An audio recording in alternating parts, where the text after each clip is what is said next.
Dans cette saison du podcast Range ta chambre, j'ai reçu chez moi des membres du Reboot Camp. Après quelques minutes de discussion, je mettrai l'épisode en noir et blanc, histoire que tu ailles faire quelque chose d'utile pendant que tu nous écoutes. Aujourd'hui, j'accueille Hugo qui va nous raconter son parcours et avec qui je me suis tapé les plus grands fous rires que je me suis jamais tapé dans un épisode de podcast. Bah, c'est un plaisir de t'avoir ici, mec, merci. Parce que c'est très spontané, t'étais pas censé venir là. T'as accompagné Nolan un peu à la DER parce qu'en fait vous habitiez pas loin. C'est quoi Non, c'est pas du tout. Il m'a appelé, il m'a dit est-ce que t'es chaud de venir à Budapest ? J'ai dit allez, pourquoi pas. Et en vrai, je fais beaucoup à l'instinct parce que je crois que les opportunités, tu les crées, on va bien expliquer ça au fur et à mesure. Donc, je vais me présenter pour faire une introduction. Hugo Delatte, 24 ans, je suis assez jeune. J'ai assisté du coup au Reboot Camp, je vais expliquer comment je suis arrivé au Reboot Camp. Dans ma vie, j'ai eu aussi une période assez chaotique. Et donc, du coup... je crois que ça m'a forgé, ça nous forge tous. Je pense que toute personne qui passe par un moment très chaotique et qui s'en sort se forge. Et je pense que le chaos, ça crée énormément d'opportunités, il faut juste le surmonter.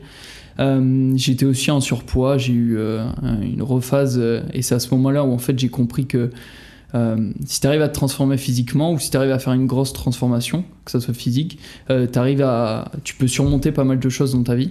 Et c'est à ce moment-là où j'ai repris confiance en moi et j'ai réussi à gravir les échelons dans le domaine que j'ai, dans mon domaine.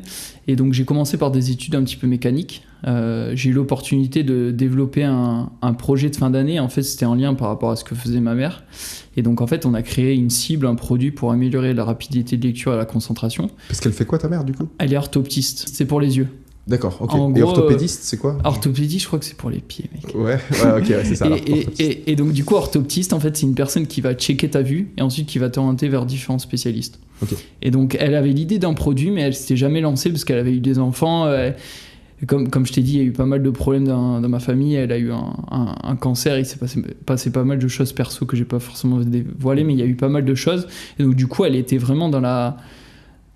Elle se surprotège, c'est-à-dire qu'elle va pas explorer plus loin que déjà son métier qui lui convient et elle a de l'argent et tout ça. Et donc, du coup, elle avait l'idée d'un produit pour améliorer la rapidité de lecture. C'est un outil pour améliorer la rapidité de lecture et la concentration. C'est une cible que tu accroches au mur. Et en fait, elle avait l'idée de ça, et moi en projet de fin d'année, il fallait que je fasse soit sur un projet lambda, soit sur un projet que je souhaitais. Et donc du coup, ça m'a tenu à cœur de l'accompagner, j'ai fait des prototypes et tout ça, en lien avec mes études méca. Mmh. Et donc du coup, j'ai réussi, lors du BTS, à faire ce projet qui me tenait à cœur, donc aller voir des fournisseurs, essayer à faire des prototypes, commercialiser tout ça. Et donc du coup, j'ai aidé à structurer tout ça, et il me manquait la partie commerce. Et je sentais que dans mes études de bureau d'études, j'avais plus le lien avec les autres. Les personnes dans mes études, ils étaient très derrière leur ordi, ils étaient très bons dans ce qu'ils faisaient, mais ils avaient l'interaction avec les personnes, c'était pas du tout leur truc. Et moi, je sentais que j'avais ça, et j'étais moins bon au niveau make-up, parce que moi, comme je t'ai dit, l'abstrait, c'est pas... Ouais. Moi, il me faut du concret. Et donc, du coup, en commerce, ça matchait mieux. Donc, j'ai basculé en licence pro, achat. Donc du coup en licence pro je faisais en même temps ce projet que j'avais avec ma mère et en même temps je découvrais le métier d'acheteur parce que j'aimais ça, la relation avec les fournisseurs, le sourcing, la curiosité, tout ça. J'ai toujours été curieux, donc j'adorais ça. Et ensuite en master j'étais en alternance dans une boîte aéronautique avec qui je suis parti à l'étranger, mais ça on va expliquer comment c'est venu. Et donc c'est à ce moment-là du master un peu où j'ai découvert, où je sortais du chaos et je me suis dit mec, tout est possible. Au moment où je suis rentré au master, pour moi c'était...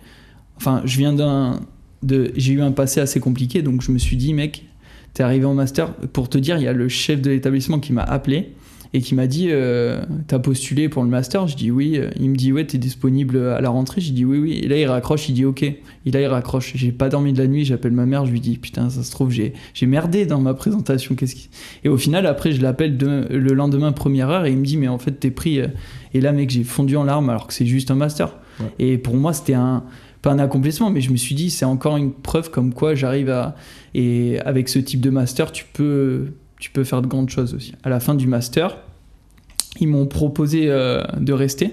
Je leur ai dit ok, mais moi je veux partir à l'étranger, pas juste par culot. Je savais pas du tout parler anglais, mec. Et donc, du coup, après, ils me font tu parles anglais? Je dis oui. Et pas du tout. Et donc là, je passe les entretiens, mec. Et donc, après, ils me disent ouais, on a soit l'Angleterre, soit le Texas, ou soit la Floride. Je fais en vrai, je suis allé en Floride parce que c'était la Floride, mais aussi parce que j'ai bien matché avec le responsable. Et donc, du coup, j'ai eu un super bon échange avec lui. Et c'était vraiment un mec en or qui m'a... Enfin, dans cette boîte, il y a beaucoup de personnes qui m'ont beaucoup apporté. Et donc, du coup, quand je suis arrivé là-bas, pas un mot d'anglais, c'était très compliqué. Mais je me suis dit, mec, t'es arrivé à l'étranger, en fait. Et c'était vraiment un objectif de vie. Et je me suis dit, t'as 23 ans, t'as une thèse, un master, t'es à l'étranger, t'es bien financièrement parce que j'avais commencé à investir et tout ça. C'est quoi les prochaines étapes? Et donc j'étais un petit peu dans un mode je me sentais mal et en fait je me satisfaisais pas de ce que j'avais. Ok. Et donc du coup c'est pour ça que tu te sentais mal? Je me sentais trop mal parce que je me suis dit c'est quoi la prochaine étape? Et j'étais tout le temps dans la prochaine étape et je vivais jamais le moment présent et j'ai eu un moment de solitude en me disant c'est quoi la prochaine étape? Et ma mère elle m'a appelé et elle m'a dit quelque chose. Elle m'a dit il faut vivre dans le moment présent. Et je me suis dit quel moyen je peux faire. Et donc en fait j'étais tombé sur une de tes vidéos comme ça où tu parlais du chaos et en même temps à un moment tu parlais du moment présent, je sais plus trop. Et j'ai fait je te connaissais un petit peu avant et donc du coup je me suis dit je vais rejoindre l'ERC et on va voir comment ça se passe. Et là j'ai rejoint l'ERC et j'ai rencontré des mecs j'ai rarement rencontré un groupe qui te pousse autant vers le haut et donc ça faisait du bien d'avoir ça. Et je me suis dit ok, le but de ce RC c'est de faire un check parce que tu disais que quand tu rejoins t'as une routine et t'arrives à faire un petit peu l'état de ta vie et tu comprends beaucoup de choses. Et donc du coup il y a plein de choses. Il y a une vidéo qui m'a assez marqué, c'est l'œuf. L'oignon? C'est pas l'œuf? C'est avec les couches là? Non, c'est l'œuf. Ah, comment ça s'appelle? Ouais, the egg, ouais. Ah ouais, cette vidéo, elle m'a tellement marqué, mais il y a plein de choses qui m'ont énormément marqué avec les l'URC. mecs qui se disent, c'est quoi ce truc, ça? Ouais, c'est programme ça. de cuisine et c'est tout. Ça. C'est l'œuf? Non, c'est l'oignon, mec. C'est la carotte. C'est énorme. Et donc, du coup, ouais, c'est marrant parce que d'habitude, c'est l'oignon, mec, qui marque les gens. Ah ouais? Ouais, tout le monde me dit l'oignon et tout, c'est un mindfuck. Mec, toi, c'était quoi? C'était le poivron, toi, non? Moi, c'était la carotte. En vrai, l'oignon, moi aussi, m'a plus marqué. L'oignon? Ouais. Ok, mec. Non, mais j'avais déjà une maturité qui faisait en sorte que je savais qu'il fallait éplucher l'oignon. mais sans te faire pleurer, en fait. Ils ont des codes. Sans te faire pleurer. Okay. Bon, vas-y, excuse. Du coup, t'avais vu cette vidéo sur l'œuf? Ouais, l'œuf qui m'a vachement marqué. Je sais pas, Pas obligé d'expliquer, mec. Ça laisse un peu de mystère, comme ça, les mecs, ils ont envie de savoir ce que c'est. Incroyable. Il y a un lien dans la description. Venez juste pour l'œuf. Et après, vous voir. Non, je déconne. Et donc, du coup, tu rentrais dans un reboot camp où il y avait. On t'explique que t'as des routines, tu rejoins un groupe de gars. Et il y avait une énergie. Il y a des gens. Tu montreras dans certaines vidéos, mais il y a des gens, ils sont confiés à 100% et en full transparence, et ça c'était fou parce que tu pouvais parler de tout et de rien avec ces types de personnes alors que tu les connaissais même pas, c'était virtuel. Quand des gens me demandaient qu'est-ce que c'était compliqué pour moi de dire mec, je suis avec des gars incroyables qui me surpassent, et les gens ils me prenaient pour pas un fou, mais tu sais ils se disaient mais comment c'est possible à distance d'être comme ça en fait. Et donc après sur cette première édition où j'ai participé, il n'y avait pas le gars en Floride, JB. D'accord. Jean-Baptiste, c'était l'édition après où tu m'as demandé, je crois, de venir pour aider un groupe. Ou alors sur la 2024. Du coup, JB Jean-Baptiste Denet. Ouais. Le grand qui est en Floride. Parce que j'ai un autre Jean-Baptiste qui maintenant est en Australie. Non, c'est lui. C'est parce qu'à un moment, il y avait des personnes un petit peu plus âgées. Et donc tu m'as dit, est-ce que tu peux rejoindre ce groupe pour oui, je me souviens. Donc et ça c'était sur la Delta, il me semble, c'était en septembre. Ouais, c'est ça. Parce que du coup en mai, donc sur ta première édition, toi t'étais le seul sur le continent américain? Ou t'étais avec des Canadiens, non? T'étais pas avec des Québécois? Si, même j'ai fait le dernier purgatoire avec eux. Je suis parti à Montréal les rejoindre, on a fait le dernier purgatoire tous ensemble, mec, c'était incroyable. C'était incroyable. Et donc, attends, Floride-Montréal, c'est un vol de combien de temps? je sais pas, c'est pas long et c'est pas cher. Ok. Et en fait, t'as des vols directs en fait. Ok. En fait, Montréal, c'est super bien desservi. Ok. Et donc, du coup, le vol, il est pas très long, je me souviens plus trop. D'accord. Mais c'était top. Et puis, dans tous les cas, je devais visiter d'autres amis et ça tombait bien parce que je voulais visiter Montréal. Et d'ailleurs, potentiellement, je repars dans 6 mois vivre, donc je sais pas trop. Ok. Bref, il y a Ok. plein de trucs qui se passent. Mais donc, du coup, oui, tu rencontres des gens incroyables. T'as des exercices, en fait, où je me suis dit, je me mets à 100% dans les exercices, où tu essaies à construire un petit peu un plan de ta vie, sur savoir ce que tu veux, ton passé, ton présent, ton futur.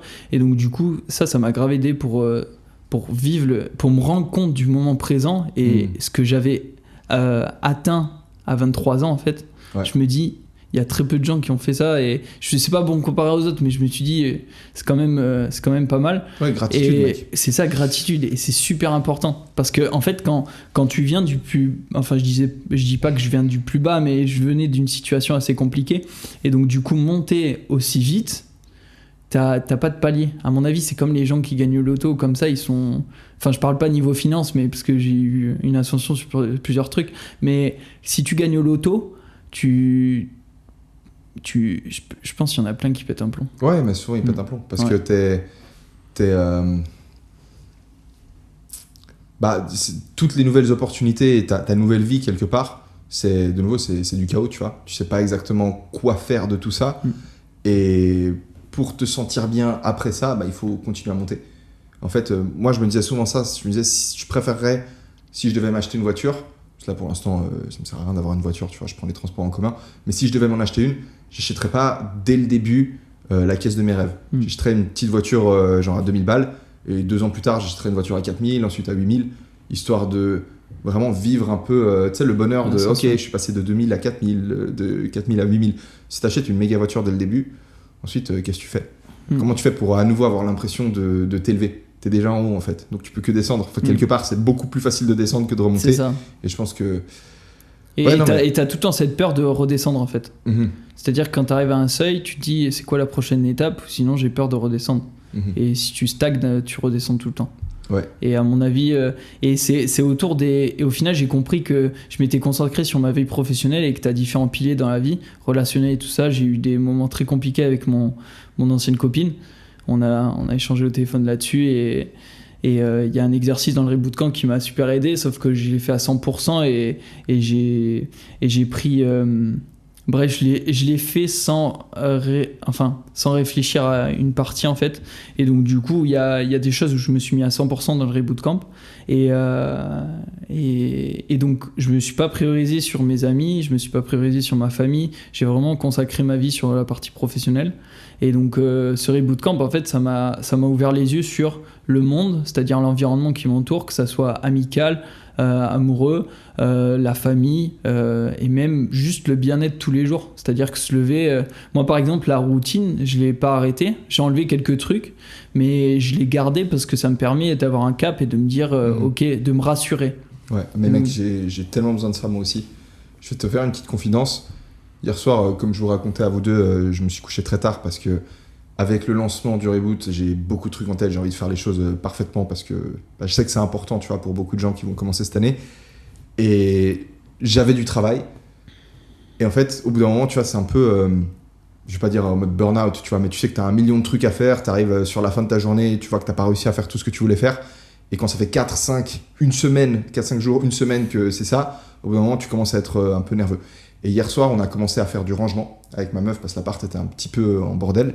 Et on a eu une semaine, les deux, qui était très intense, professionnellement. Et du coup, on a commencé à ranger et gentiment, tu commences à te sentir mieux. Tu sais, quand tu ranges, tu remets de l'ordre et tout, ça fait du bien. Et on termine de ranger, je me sens mieux. Et là, je me dis, putain, je me sens pas encore complètement bien, tu vois. Donc, je vais me raser. Tu vois, un truc trop con, mais je vois que je m'étais pas vraiment rasé dernièrement, tu vois, parce que j'étais tout le temps en train de travailler. Donc, je commence à me raser et je tourne la tête. Je vois ma copine, elle est couchée sur le lit et elle me regarde.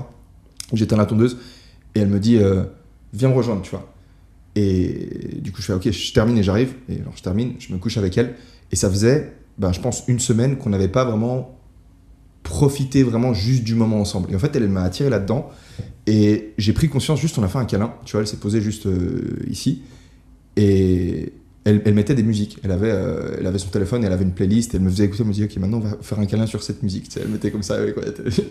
Et j'étais pas en train de méditer volontairement, mais c'était un état un peu quasi méditatif, et où j'ai pris conscience du fait que, en réalité, si je poussais dans ce domaine professionnel, c'est parce qu'au final, j'ai envie de me sentir bien. C'est ça le but, tu vois, de donner un sens à ma vie et de créer un truc qui a du sens. Mais en mettant toute mon énergie dans le domaine professionnel, je créais des frustrations et au final, je me sentais pas bien. Et en fait, j'avais un peu délaissé quelque part ma relation depuis une semaine pour pouvoir me focus sur le travail. Mais en réalité, je savais dans un coin de ma tête que je délaissais ma relation et ça me faisait du mal, si tu veux pas. Je me disais, en fait, c'est nul, en fait, tu profites pas de temps avec ta meuf. Tu sais, des fois, quand tu parles pas beaucoup, tu maintiens pas la relation avec ta copine, tu sens que tu perds un peu contact et tout, et c'est pas ouf cette sensation. Ouais. Et là, en fait, tu vois, on se fait ce câlin, et je suis en train de réaliser que putain, en fait, là, je suis en train, entre guillemets, de travailler sur ma relation et ça fait du bien. Et le fait de sentir que je reconnecte avec elle, ça me fait me sentir bien au fond de moi, ce que j'étais en train de chercher en essayant de travailler plus et de me buter plus au travail. Et là, elle me dit un truc, et j'ai trouvé la phrase, je sais pas si ça a déjà été dit dans un film, mais je me dis, c'est une citation qui marche très bien en anglais, mais en français, ça marche moins bien. Elle me dit, when working doesn't work, donc quand travailler ne fonctionne pas, et c'est marrant parce qu'en anglais, c'est working deux fois, donc elle m'a dit when working doesn't work, not working becomes work. Donc en gros, quand travailler ne fonctionne pas, ne pas travailler devient le travail, tu vois. Et en fait, je suis là, mec, tu sais, j'étais un peu en train de bader et ma meuf qui me sort ça, et elle me sort jamais, enfin, c'est pas un genre de, c'est pas une prophète ou une oracle qui sort des trucs comme ça, tu vois, mais elle me sort ça, et je suis là, pouf, mais j'ai eu ce truc là, du coup, de me rendre compte que des fois,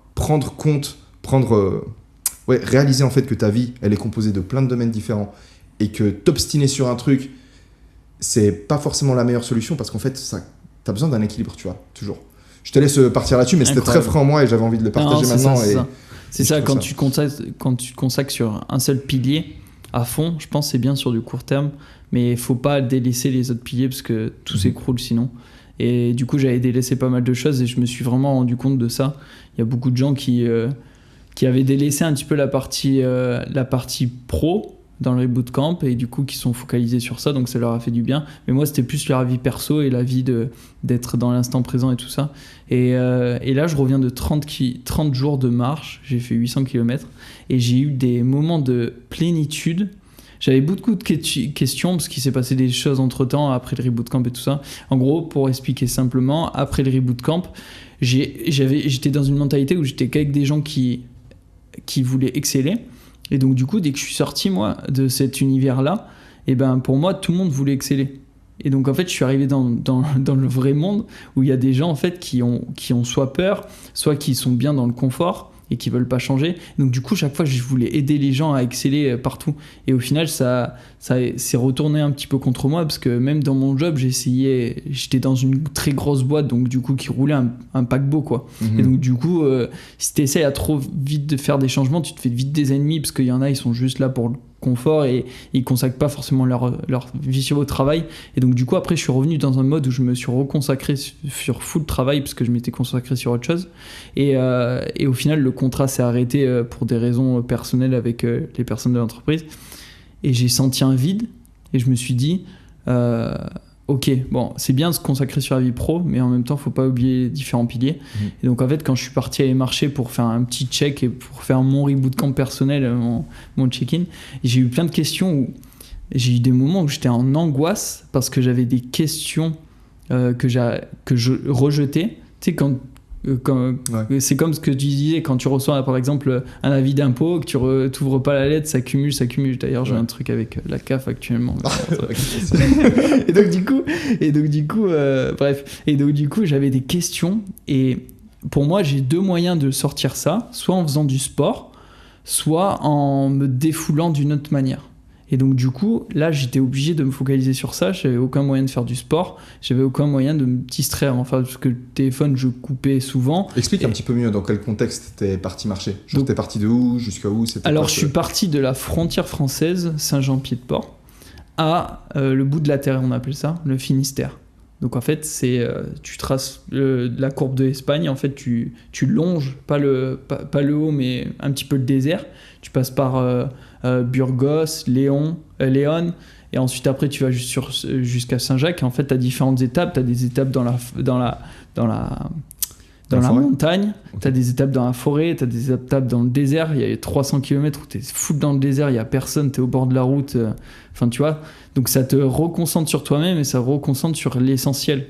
C'est quoi ce chemin ? C'est un chemin... de base, c'est un chemin religieux, mais après, tout le monde peut faire Maintenant, c'est devenu un petit peu plus commercial, parce qu'en fait, c'est mes grands-parents qui l'avaient fait, ils m'en avaient parlé. Je me suis dit, mec, c'est le moment de faire ça, parce que je voulais faire ça, et je me suis dit, ça tombe bien. Là, j'ai pas de deadline ou comme ça, malgré que j'ai eu une deadline finalement, mais donc du coup, ça correspondait à mes attentes, niveau temps. Et donc, du coup, tu pars avec ton sac à dos, tu prends de base, tu prends le poids de tes péchés, et tu te délestes au fur et à mesure. Donc c'est une image, mais en même temps c'est dans la vraie vie. Tu te délestes de ce qui te sert à rien, genre les au cas où.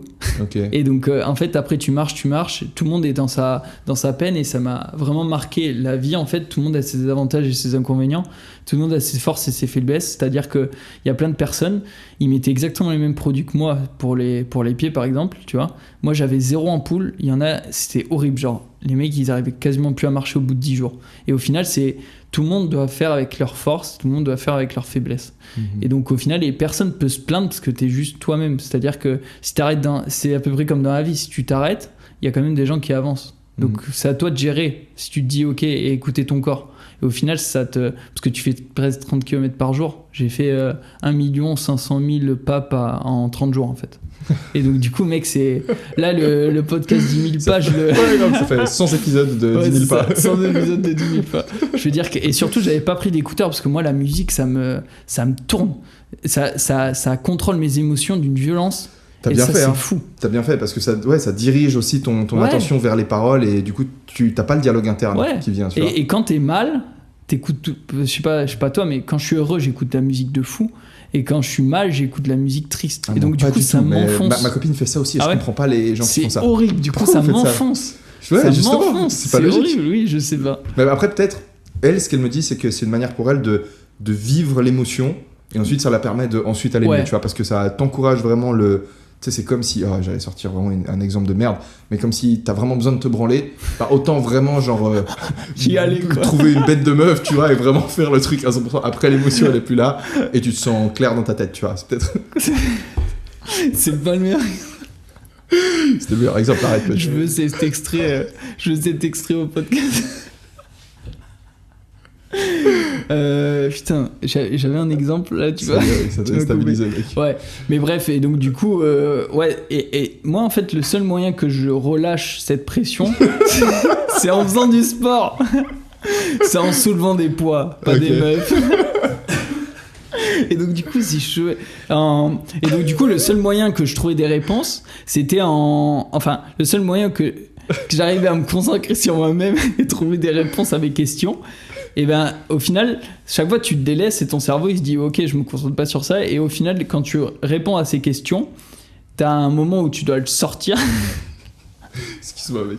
T'inquiète. Non, mais mec, frère, ça fait 3 heures que je suis sur des podcasts, là, j'en peux plus, j'ai envie de mourir. Non, mais je vais réussir à me concentrer. Excuse-moi, mec. Il y a juste une question que je me posais par rapport à avant. Ouais. Quand tu dis que tu te délestes... que tu dis que tu te délestes en chemin. Ce que tu veux dire, c'est... genre que t'as des trucs dans ton sac, et tu... T'as des trucs dans ton sac, et tu vides des trucs de ton sac pendant que tu marches. Il y a certaines personnes qui renvoient ça chez eux ou comme ça. Tu sais, par exemple, si, je sais pas, tu prends 6 caleçons, et au final, t'en as besoin que 3, tu sais. Parce que ouais, mais tu laisses pas tes caleçons sur... Il y en a qui le laissent. Il y en a qui le laissent. En fait, l'idée, c'est que t'as moins de trucs dans ton sac à l'arrivée qu'au départ. C'est ça. Et puis, d'un, c'est l'avantage du coup, parce que tu te délaisses, donc du coup, tu peux mieux marcher. Et de deux, parce que il y a une phrase dans le chemin. En fait, moi, j'avais acheté un couteau qui me tenait grave à cœur, et je l'ai perdu au début de chemin. Et il y a une vieille qui m'a dit, faut toujours perdre quelque chose sur le chemin. Et donc du coup, j'ai perdu ça sur le chemin. C'est trop beau en plus, mec. Je suis désolé, je casse le moment. Genre je vois un peu l'état d'esprit dans lequel t'es.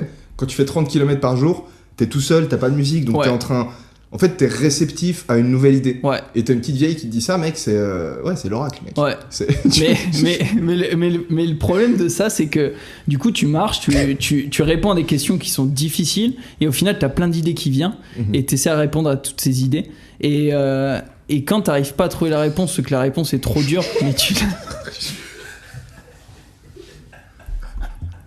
qu'on fasse une pause? Je me déteste. On peut faire une pause. Ouais, on fait une... 3, 2, 1. Merci Dolan. Le chemin, ça te permet d'être vraiment dans le moment présent et de plus penser. Et j'ai eu des moments de plénitude quand je marchais en montagne ou comme ça, où pendant une heure maximum, j'étais vraiment dans le vide, dans mes pensées, et que je me consacrais juste au moment présent. Et ça, c'était T'avais pas de pensée, du vachement coup. bien. C'est ce que tu veux dire. J'avais pas forcément de pensée, et j'étais vraiment genre, actuellement, je suis là, et je suis bien là. J'avais plus de problème à me dire comment ça se passait dans le futur, comment ça s'est passé dans le passé.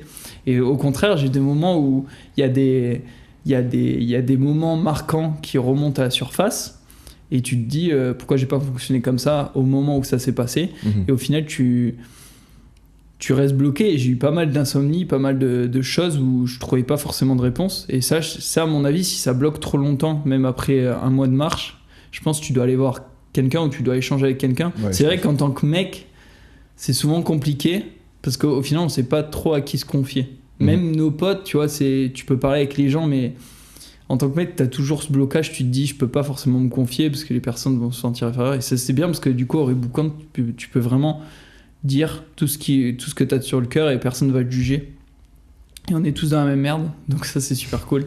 Et c'est grâce à ça, enfin, t'as des connexions de fou et tu peux échanger avec plein de gens sur des problèmes que t'as dans la vie, comme certaines personnes ont fait sur des sujets très, très délicats. Et donc le chemin, ça t'apporte de la plénitude, ça te permet de te surpasser, de te dire mec, j'ai fait 800 km, parce que les 100 premiers kilomètres, c'était l'enfer. Les 100 premiers. Les 100 premiers, c'était vraiment très compliqué. Tu marches 30 km, des fois il pleut, le sac il est lourd. Tu vois, au début c'est inconfortable, je pense que c'est comme à l'armée. Parce que je parlais avec mon cousin, enfin j'ai pas mal de personnes dans l'armée dans ma famille, et je disais, vraiment j'ai l'impression que c'est un service, t'es juste tout seul et il n'y a pas d'instructeur qui te botte le cul. Et donc du coup c'est à toi de te lever, et c'est comme dans la vie, si t'avances pas, personne va t'aider à avancer en fait. Donc en fait, soit t'avances et ensuite il faut écouter ton corps et tout ça et ton esprit, mais au final t'avances à ton rythme et t'es obligé d'accepter les douleurs et t'es obligé d'accepter les pensées qui viennent à toi. Après, il y a certaines personnes qui font, par exemple, dès qu'ils en ont marre, ils vont prendre le bus, ils ont un transporteur, t'as des transporteurs qui transportent tes sacs, et il y a des gens qui mettent avec des écouteurs et tout ça, mais ça perd un petit peu de son charme. Ouais. Et ce que j'aimais bien, c'est qu'au début, il n'y avait pas forcément le lien avec l'argent, c'est-à-dire que les personnes, ils t'accueillaient, ils te donnaient à manger, ils demandaient rien en retour. Tu sais, des personnes dans la campagne ou comme ça. Ah ouais. Et puis, plus t'avançais sur le chemin, plus tu voyais que les gens étaient là par intérêt et que t'étais juste un chiffre et que il y avait, en fait, il y a tellement de gens qui font ce chemin que, surtout à la fin, parce qu'en fait, en Espagne, je crois que les 100 derniers kilomètres, si tu le fais, et ben, t'as un certificat et tu peux avoir des aides de l'État où tu peux mettre ça et en gros, c'est considéré comme un diplôme. Et donc, du coup, t'en as plein qui viennent juste faire ça et qui s'en foutent qu'ils ont aucun respect, qui sont sales et tout ça. Et donc, du coup, t'as plein de gens qui t'accueillent de base, qu'ils ont un bon fond, et puis après, ils ont des mauvais retours. Et je pense que c'est ce que je discutais, parce que je faisais pas mal de vocaux dans le groupe communauté RC, et je disais un petit peu mes pensées. À un moment, je dis putain, les derniers 100 km, j'étais aigri. Donc du coup, toutes les personnes qui venaient vers moi, même avec un bon esprit, j'essayais d'avoir un bon esprit, mais j'étais quand même aigri. Donc au final, ces personnes, je les rendais aigries. Et donc du coup, au fur et à mesure, au final, tu crées un environnement aigri. Et donc, alors que quand tu as un environnement sain, même si tu es un petit peu aigri, tu arrives quand même à récupérer en fait du bien-être. Et vraiment, D'accord. je pense que l'énergie entre les personnes, on sous-estime beaucoup l'énergie que tu as quand tu discutes avec les personnes et tout ça. Même quand tu as une personne à côté de toi. Par exemple, je voyais, parce qu'il y avait différentes personnes de différentes ethnies, différentes Nationalités, religions, nationalités. Donc du coup, ils se connectaient. Par exemple, les Coréens qui se connectaient avec les Espagnols, c'était à mourir de rire, quoi. Tu vois, les Espagnols, ils arrivaient, ils les serraient dans les bras et tout ça. Et là-bas, c'est pas du tout comme ça que ça fonctionne. Tu sais. Bien sûr. Et donc, t'as des décalages. Par exemple, le mec, à un moment, il avait éteint la plaque parce qu'il avait fait couler de l'eau. Donc, du coup, la plaque s'était éteinte par sécurité. Il était désolé que la plaque s'était arrêtée. Enfin, il était à deux doigts de se pardonner. J'étais en mode, mec, ça va, c'est juste une plaque qui s'est éteinte. Mais donc, du coup, tu vois les différents modes de fonctionnement. Et c'est ça qui fait la magie du truc. Et au final, ça te fait un résumé de la vie qui est vachement cool. Donc ça, c'est vraiment stylé comme expérience. Je me Ouais. dis que j'aimerais bien organiser ça pour les mecs de la communauté l'année prochaine dans le Rebootcamp, en 2025. un mois. C'est peut-être un peu long, mais Non, on mais je pourrait faire pense une que- version un peu plus courte. Tu vois, il y a des... Ou sinon, tu fais un week-end ou 3 ou 4 jours en montagne, dans un gîte. Moi, souvent, je fais ça. Quand j'ai besoin de me concentrer et j'ai une réponse à trouver, je t'avais raconté, j'étais parti dans un monastère. Bon, ça, c'est l'extrême. Mhm. Tu pars dans un monastère, il n'y a pas de bruit, t'as pas de téléphone, tu pars... Mais sinon, tu peux faire ça, tu loues un truc c'est ce que je t'ai recommandé, Nolan, hier.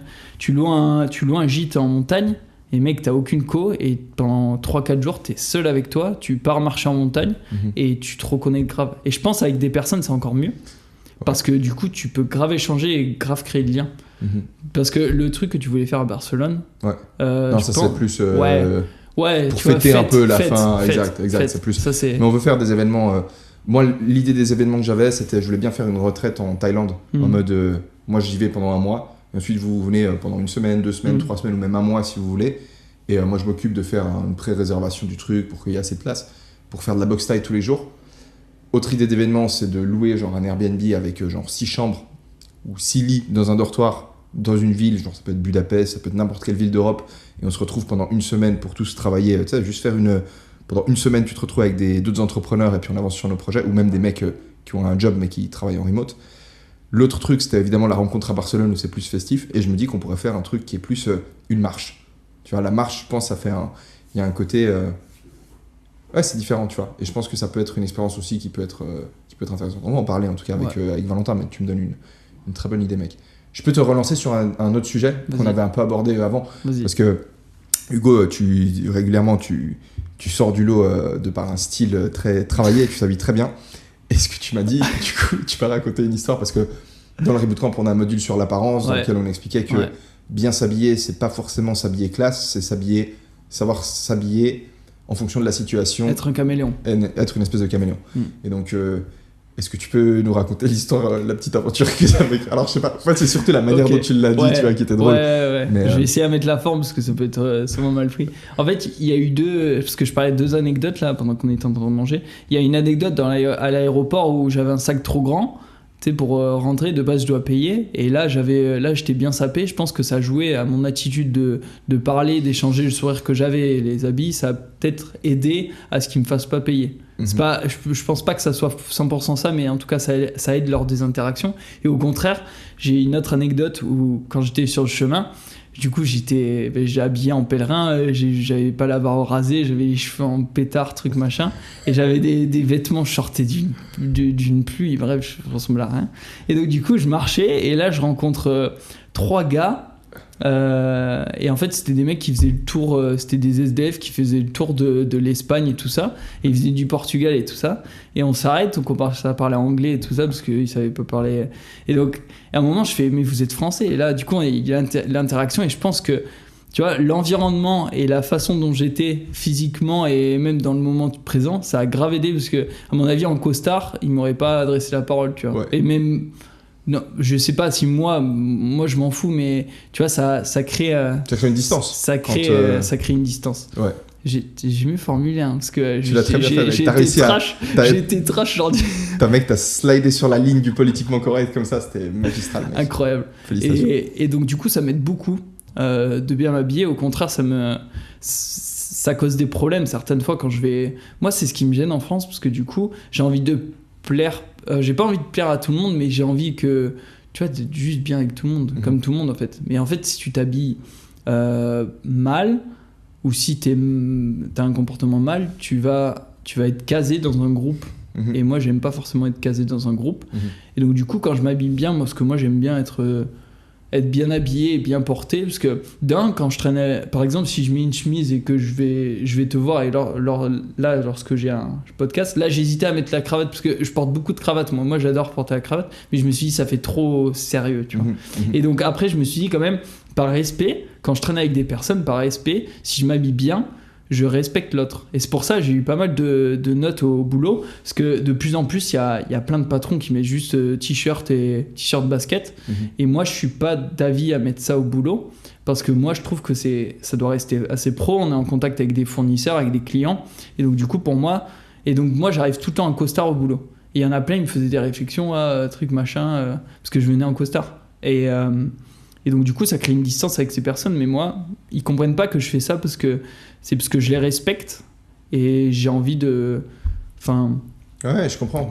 Cette notion de respect, elle est évidente pour moi dans le cadre dans une relation de couple. Quand tu apprends à connaître une meuf, les premières fois que tu viens en rendez-vous, tu la places quelque part sur un piédestal parce qu'elle est très importante pour toi, donc tu vas être à ton top, tu vois, pour elle.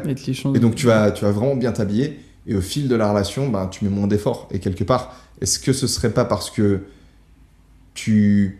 c'est moins important pour toi de lui offrir quelque chose de visuellement bon? Et donc, est-ce que ce serait pas aussi lié en fait, au fait que peut-être tu la respectes quelque part un peu moins? Tu vois, t'as moins envie de lui offrir une belle vue, tu vois. Ou alors, ouais. Après, peut-être que je fatigue. Après, moi, j'ai aussi du côté de moi où je me dis... Ah, et puis aussi, quand tu te branles et tout, c'est genre parti. Il est reparti. Non, mais je réalise que je crois que je suis au stade où mes interventions deviennent de moins en moins pertinentes. Okay. Je vais être au montage, je vais regarder le podcast, je vais faire oh non, putain. Je crois qu'on va tout refaire. En fait, ça semblait cohérent. Moi, je trouvais ça pertinent. Merci, Nolan. Mais... Super, mec. Je vais rebondir sur quelque chose avant que j'oublie. Il y a aussi, moi, quand je m'habille bien, je me plais à moi-même et donc du coup, je peux entreprendre des actions qui me font plaisir. Par exemple, si... Je sais pas, j'ai l'impression d'être plus moi-même, de pouvoir... je sais pas, par exemple, si tu bosses en pyjama, c'est pas la même chose que si tu bosses quand t'es bien habillé. Ouais. Et donc du coup, pour moi, c'est ça. Genre si tu te sapes bien, et ben t'as de l'estime de toi-même, c'est ce qu'on apprend en même temps dans les bootcamps. Ouais, tu te comportes différemment. Et c'est complètement différent. Voilà. Est-ce qu'il y a encore un petit sujet que tu voulais aborder ou est-ce qu'on va s'entraîner et taper des... Je crois qu'on va pas tarder à s'entraîner. Non, il y a petit godset là. T'as pas un petit godset sous le coude? Eh oui. Il y a 2 points où je vais revenir, c'est la notion de chaos et de confort, qu'il faut toujours allier les deux et comprendre la différence entre les deux et comprendre que le chaos ça amène du progrès quand tu sais bien gérer. Et en même temps, l'ouverture aux opportunités, c'est-à-dire que saisir toutes les opportunités, voir la vie comme un jeu.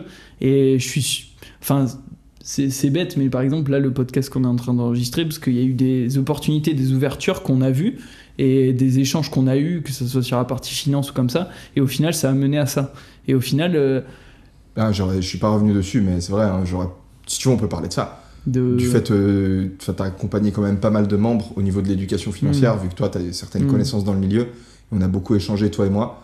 Et d'ailleurs, j'ai trouvé ouf, tu vois, le fait que quand je te posais une question, parce que des fois, j'avais des doutes par rapport à certains points, et si tu savais pas, tu disais, ok, je vais chercher. Et ensuite, t'allais chercher l'info, et tu revenais vers moi, et on pouvait creuser et s'enrichir mutuellement. Et t'as fait ça avec plein de membres.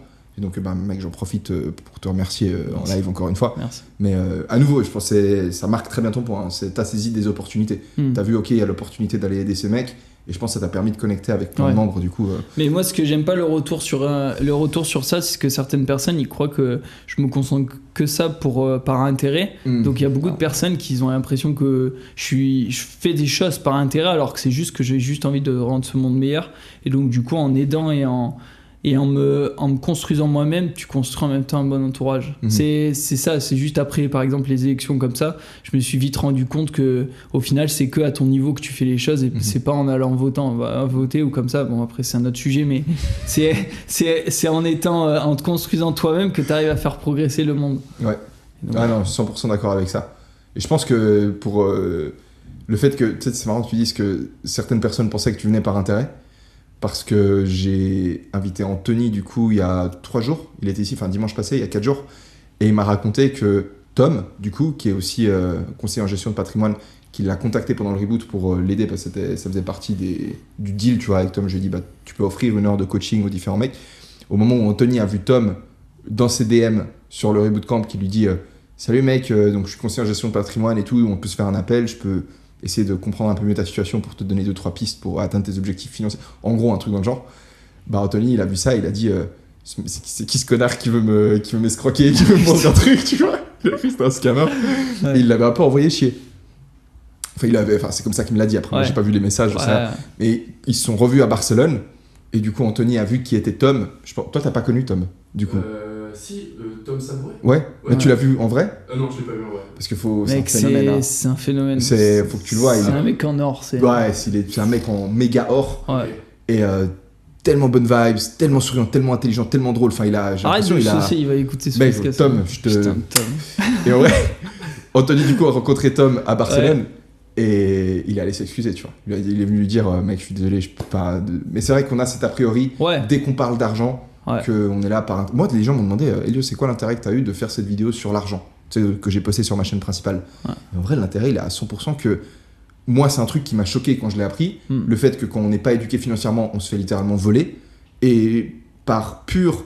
Forcément, il y a de la bienveillance, mais je sais aussi que ça me le rend, tu vois. Ça fait partie de mon travail de partager des choses que moi j'ai apprises et qui m'ont permis d'avancer parce que du coup, par effet de réciprocité, les gens ont envie de me rendre l'appareil. Ça me retombe en bien un jour ou l'autre. Mais je pense même pas comme ça. Ouais. C'est juste que ça m'a choqué et j'ai envie d'en parler aux autres pour qu'ils comprennent.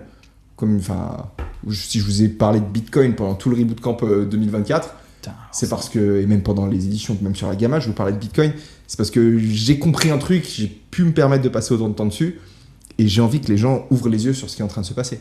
Parce qu'aujourd'hui, on est quoi ? On est le 3 octobre 2024. Tous ceux qui écoutent ce podcast en 2025, aujourd'hui, le Bitcoin, c'est à 54 600. Donc on se retrouve dans un an, et puis on regarde, mais... Ouais, mais tu vois, c'est ce qu'on disait, c'est-à-dire que même si c'est la même chose que le physique, en fait, c'est des choses tellement long terme que tu peux pas voir. Ouais.